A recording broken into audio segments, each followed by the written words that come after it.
Morning, everyone. Just having my first cup of coffee of the day. It's about 9 o'clock in the morning on a Saturday, October 29th. It's pretty cold. It's been probably the low 20s. It's instant coffee, by the way, but beggars can't be choosers. And I just wanted to show you what's going on around camp today, because we're moving out the day after tomorrow. And so today is all about preparations for leaving. So the animals are in the fence right now, and I want to show you the sheep and goats that the family has, and explain to you why people move in the first place. Here's one of the goats. As you can see, this season of the year she's pretty fat and pretty healthy looking. And the family's been working. There are about 250 or 300 sheep here. And the family's been working really hard over the course of the summer and the fall to put as much weight on the animals as possible, because things get really harsh in the winter, and you want the animals to be as fat as possible so that they can live off of that fat and they don't get too weak over the winter. If they get too weak over the winter, number one, they can die, and number two, if they're pregnant, they can abort the fetus that they're carrying if they're too weak to carry it. You know, the mother will save its own life by rejecting its pregnancy. And that's just kind of a normal part of what happens here in a really harsh winter. So the animals are still kind of resting for the day. They're probably not going to go out for another few hours. And you can see in the back there that most of them are huddled up in the back of the fence where it's sheltered. And some of them are huddled up together here. You can see they have ice on their fur in some cases, because it is pretty cold out right now. And they're herding animals, so they really don't care about being close together. And even wild sheep and goats travel in herds, so they're totally accustomed to this. And that's why you see sheep and goats mixed together, one on top of the other.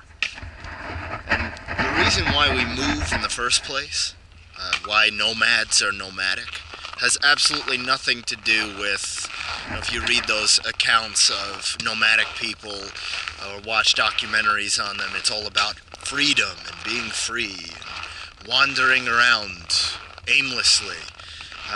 Number one, it's not wandering. Number two, it's not aimless. And the real reason for it is that it's ecological. And that if we stayed here all winter, number one, the conditions would be really harsh, and it would be really, really, really cold where we are right now. So a lot of the animals would die that way. And the place we're moving to has a better microclimate than the one we're in right now. So if you move in the winter to a place that's in the mountains, that's sheltered, doesn't have as much wind or anything like that. So you move so that you don't exhaust all of the resources around you, and you move also to take advantage of certain things you need each season. So in the winter, you need a sheltered place that doesn't have a lot of snow, that has warmer temperatures, which is the place that we're going to. And you also need, like in the summer, you would need a place that has more water, because the animals have higher water demand. Right now they can eat snow, things like that, to get water.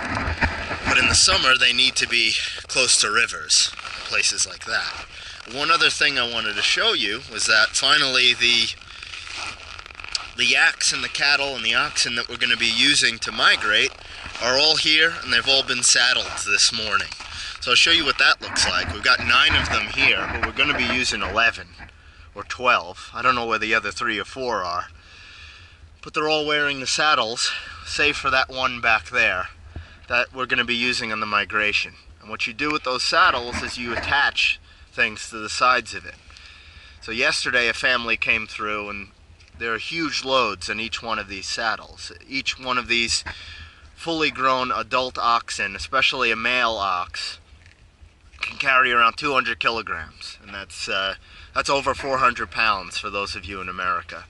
So we've got all of them ready, and the reason they put these on them 2 days early is because, or a few days early usually, is because they need to get used to them, or they'll go crazy when you start loading stuff on them. So they're still tethered to those poles there, so they don't move around too much, but also they're wearing the saddle. So they get accustomed to wearing them, and then they have to get accustomed to carrying loads.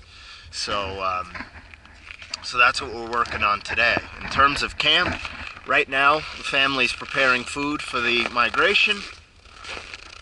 We're going to be taking down this gear on the left today and packing it and storing it.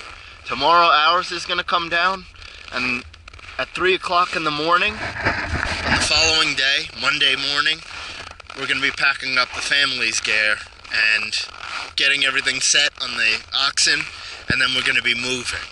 So we start moving at around 5 o'clock a.m. that day, and we'll make it to this place called Nomadic. And Nomadic is the mouth of the pass that we're going to be using. Nomadic means narrow step in Mongolian. So we're going to be going there. That's where all the families move right before they migrate, and then you go through the forest and then up into the mountains, over the pass and down the other side to the river valley we're going to be spending the winter in. One other thing I wanted to show you is Livestock is over here chopping wood. You can see how we do that every morning, because for the next 2 or 3 days we still need a firewood supply. And for the most part we use a chainsaw, but we also use a hand axe to do it. Now, I've never chopped wood this way. He's doing it one-handed, but he's been doing this all his life.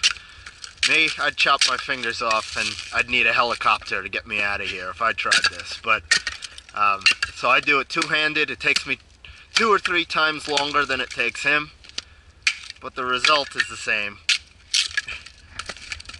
Anyway, have a good day.